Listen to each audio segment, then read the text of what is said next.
Okay, thanks so much. Um, let's see. All right, I think we're ready to begin. Okay. Um, so good morning, or what's left of it. Today, I've just got a short demo that is going to showcase JScrambler's uh, Webpage Integrity product. Just to introduce myself, I think maybe you saw on the thing, but my name is Jeffrey Cleveland. I'm a sales engineer with JScrambler, and as I mentioned, just going to walk you guys through a short demo today. So I will go ahead and share my screen here. And today I'm going to use this site here. I'm actually going to use an e-commerce demo today. This is just one of the platforms that type that we protect. Of course, we deal with things from financial, retail, as shown today, and a couple of other verticals. This will be the option that I'll talk about just for the topic of this video. So, moving over, this site is just kind of your basic e-commerce site. It has what you would expect. It has some first-party code. It has a large amount of third-party code that is in the form of ad services and trackers, so marketing can see, who's visiting the page, where are they going, things like heat maps, interaction, make sure that the user experience is okay. So kind of your normal setup. But it also has a problem, and that is a third party that has some vulnerable code. And today I'm going to simulate that by injecting some code into the page, but this would apply to any third party that could be compromised on the page. So we'll go ahead and get started. I'll log in as a user, a returning user, that is here to make a purchase. Um, in console down here, I'm actually going to start one of these attacks manually. This is just so that I have time to explain to you that the attacks on this page are going to try and manipulate the behavior of the login button. Of course, if this were a real situation, this attack would likely trigger as soon as the login page opens, but I will do that myself here. So I'll go ahead and log in as the user, knowing that the page has been tampered with. And one thing that you'll notice is that the page itself doesn't behave any different, even though it was attempted to be tampered with. I've got in the top right says welcome demo, so I was able to log in correctly. And if we jump over to the dashboard, this is the dashboard for the web page integrity product. We'll show a few other features in here, but I'm going to start in the live feed. And here you'll see that we have an alert. So the web page client has detected that there was a code poisoning instance on the login page. So we get some information about, okay, here's my IP address as the user right now. Other information about the client, what exact URL we were on. We move over to details. We get a lot of information about which DOM node was tampered with. In this case, you can see that it was that login button, and we can also see the code that the attacker attempted to inject. Um, in this case, this is merely to interrupt the default behavior and send all of the information that the client has entered to log in, send that over to a drop server that you can see listed here, and then send that, after that's been done, call the original behavior of the login button so that the user is not aware. However, since the WPI client was already installed and configured on the site, it was able to block this request and provide all this information over to the security team. So now the security team can take all this information, take a closer look, go over to sources and see, in this case, it's a Chrome extension injecting this. But if it's a third party, or if it's a fourth party, fifth party code called by other JavaScripts that I've added to the page, I'll get that full breakdown here along with the functions so that my developers can take a look at, okay, what's really going on. But in the meantime, we don't have to worry about leaking client credentials off the page. So moving to the next piece, I will do a little shopping, and we'll make this part brief. So I add a couple pairs of shoes to my cart and check out, and we will just use a saved address and get over to the credit card form. So here we've got another form, but this time the attacker is not interested in trying to interrupt the behavior of just the button. They're going to instead try and just read the contents of the form itself. This is significant because not only could they read the contents of the form, they could change the contents of the form, they could manipulate the submission. If I'm putting in something like an account number, they could change that account number, as the user clicks to make a payment in order to, make an attack in that manner. So I will start this one up. But here I'll put in the information for my Visa card, which is perfectly legitimate.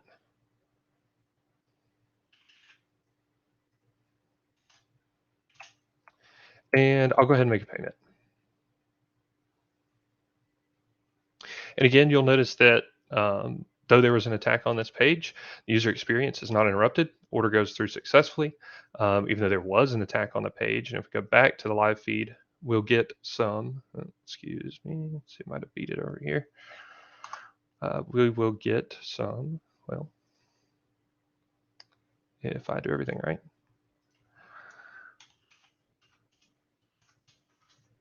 Oop.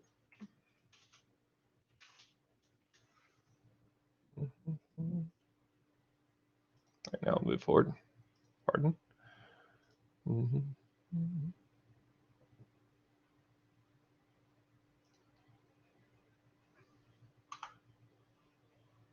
Hmm.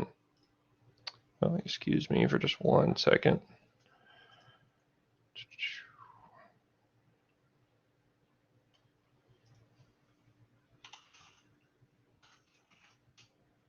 A little bit of operator error.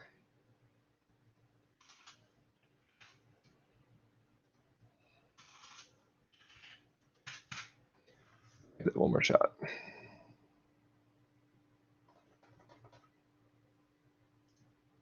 The attacker doesn't know what they're doing, so. Okay, so once the attack actually executes, I'll get a little, I'll get some more alerts. So let's take a look at the one for the actual credit card number. Again, the data about the client, very similar. What's the client's IP address, some information about their user agent, what URL were they on over on the payment side. In details, instead of the code that was injected, I will get the form ID and information about the form that was attempted to be accessed by that particular script. And then sources that'll list out which script is trying to read that particular piece of information. So that will, again, allow my security team to take a lot closer look at these instances and say, okay, what's really happening? Which third party on the page is causing all of these problems so that we can take a closer look. And again, WPI has been able to confirm that yes, I was able to block this instance. So user is able to go to the page, enter their credit card information, make a payment, check out, do all of their shopping, and not be interrupted along the way, even though there is a malicious third party in the page attempting to steal their data. We get, as the security team, confirmation that that process has been interrupted, but we also know that the user was able to, go about their normal, experience, their normal journey, and not be interrupted by that. So jump down from there into the inventory view. So the WPI client, Webpage Integrity client, has a few capabilities. One of those is stopping attacks based on a rule set that we provide. But another thing that it does is provide information to the security and development teams that can make lots of different decisions. In here, we have the inventory, which goes through all of the JavaScript that is deployed onto the page and sorts that out by vendor, and then where it's included on the page. So let's take Google Tag Manager, for example, super common addition on many pages. You can see that we've got 3 separate scripts that exist on the page when we first saw those particular scripts. And then if we jump over to sections, we can see, okay, it's on every product page, it's in the payment section, it's in login, contact, checkout. And then, of course, if we're not familiar with a particular third party, we've got an overview provided in here as well. We can see how many sessions this was involved in over time and compared to the last period of time. I've got 7 days selected, so 8,000 more sessions than the last 7 days. Another thing that's important to note is that since we are including an agent on the page, we're taking a look at every single user session and not just a sampling. We're not, going out running through a test of the page ourselves and then, coming back every day and saying, okay, yeah, we think your page is okay. We're in there with every single user so that we can see how their experience is interrupted, see if their data has been tampered with, and provide that information back. And then along those lines, I'll jump down to the sensitive data overview. So down here in the sensitive data overview, rather than taking a look at, okay, what are my pages and what third parties are on there, I'm taking a look at what is my sensitive data that I handle on the site, whether that's data that I'm displaying to the user or that's data that the user's entering into the page. I can see where all that data is being touched by my different vendors. So, of course, I've got my first party code in here, J Scrambler shoes, and then I've got all my different third parties, payment processors, tag managers, advertising clients, Hotjar used to generate heat maps, analyze user experience. All of those vendors, anytime they touch that data, that gets logged. So a lot of people in the PCI world may be very interested in the payment data. I want to see anytime a third party handles this payment data. So if I hit filter, I can look at just payment data. And at first glance, this site looks very clean, looks very, doesn't seem to have any issues. I've only got 3 people touching any of these payment data groups. So payment data is the overall. I've just got credit card data on this site. And then I've got, of course, the 4 credit card fields. And in this case, just my 2 payment processors and first party code are handling this data. However, I do have a filter set up here that says blocked is no. If I change this to yes, I can see all of the requests that WPI has blocked to this payment data. And I do have one vendor in here, which is an ad service that's on the page. So if I wanted to take a little bit closer look, obviously I've predefined that either this particular vendor should not be allowed to touch this data, or I only want my payment vendors touching this data, which is the case for this site. If I go over to the Explore button, I can see all the times that this particular ad service has tried to manipulate this data. Of course, the most or the first one listed here is form data access. So this is where this service has tried to read the content of forms, and we can see again the 4 credit card fields right here listed, but we'll also see the other data it's touched, which involves the account information and anytime someone's tried to enter their email in for the newsletter. If I go over to sections, I can see, yep, it's available. This vendor is on 3 different sections of the site, and I can also see which particular URIs that this is coming from. So I've got, in this case, a Russian domain, bringing this tracker into the page to do this type of activity. If I move down to network transfers, I can confirm that, yeah, it's trying to take this particular type of data and move it across the network. And I can see that the initiator is the same as the form read, and I can see the destination URI, which is the top level domain for that. So that adds service. So again, I'm able to come in here and see, okay, there is an attempt to move this data off the page, but since the WPI client has been installed and pre-configured, we're not, none of that data is leaving the page via this particular vendor. By contrast, if we go and take a look at someone like PayPal, we can see that they've not been blocked, right? They're allowed to access this form data because they're processing payments. So we're not as worried about those events. Um, I'll kind of stop and see if there's any questions. That's kind of a good, quick, high level overview. But I know we haven't really had any questions over here yet, so wanted to see if there are a few of those. Mhm.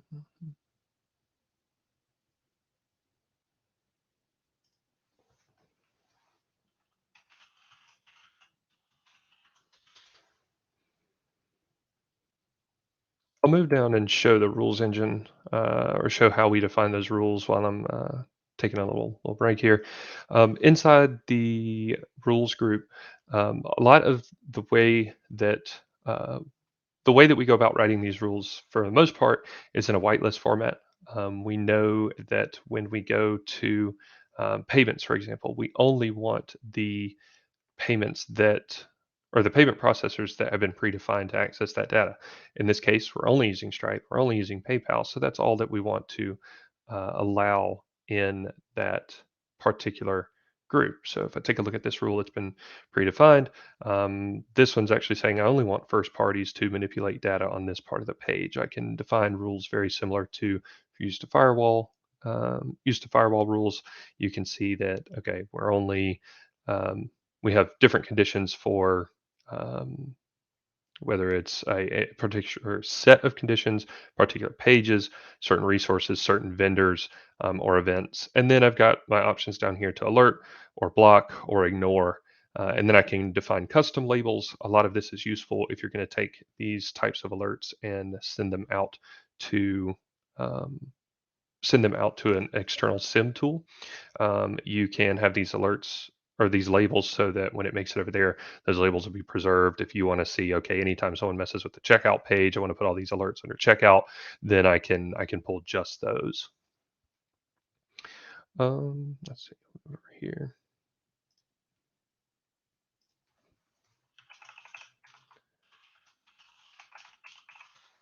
I'll give an example of a use case, especially since we talked about some of these ad services reading information. So let me jump back over there. Um, a use case that we had a little while back was with a particular large retailer of ours, and they were using something similar to Hotjar, where it records the page, builds heat maps, and it was recording the entire checkout page, which is fine, but it was recording things like the actual payment data. And if we look at this page, we can see that we're just collecting personal data, which may be relevant if we want to go back and replay a session. Maybe our developers do want that data, or maybe they don't. But in this case, for our particular retailer, there was payment data being collected by, like I say, a vendor similar to Hotjar. Um, we identified this behavior using the tool and went to them and said, "Hey, maybe this isn't something you want to do. Maybe you don't need to store payment data over in a database that's not really intended for that." So they were like, "Yeah, that does seem weird. Let us ask the vendor if that's really intended. We can uh, go back and change that." The third party said, "Well, we don't really have a way of stopping that collection. That's just how the tool functions." And so our response was, "Hey, well, we'll just provide null values. We'll block you from accessing that data so that you don't have to worry about storing it. Our customer doesn't have to worry about their data being moved all over the place, and everyone can go about doing what they're supposed to be doing." We put those blocks into place. And a couple months later, someone found a vulnerability in that particular tool and was able to use that to access credit card data on the checkout page. Our client did not lose any data to that, since we had already defined that behavior as outside what we want that vendor to be doing. That behavior was blocked, but anyone else using that same tool had to release a notice and say, "Hey, if you used your credit card on our site in between these particular times, then your credit card data was breached." So that's kind of one use case that we've had recently. But obviously, there's a lot of different areas where if you're showing patient data, for example, on a page, you don't want other third parties reading that. That may be covered under HIPAA or your local equivalent. Outside the U.S., that could be data that you don't want being manipulated on the page. So those are just kind of some quick use cases.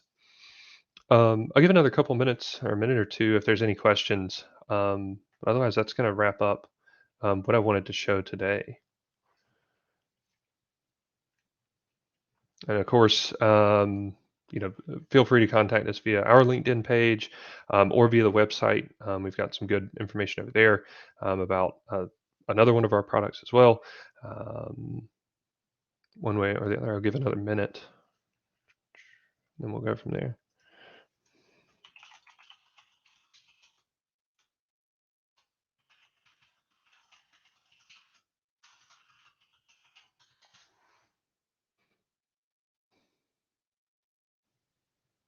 All right. Well, I'll thank everyone for attending. Um, and like I say, feel free to contact us on the LinkedIn page or through the website. Uh, Thanks everyone for your time this morning.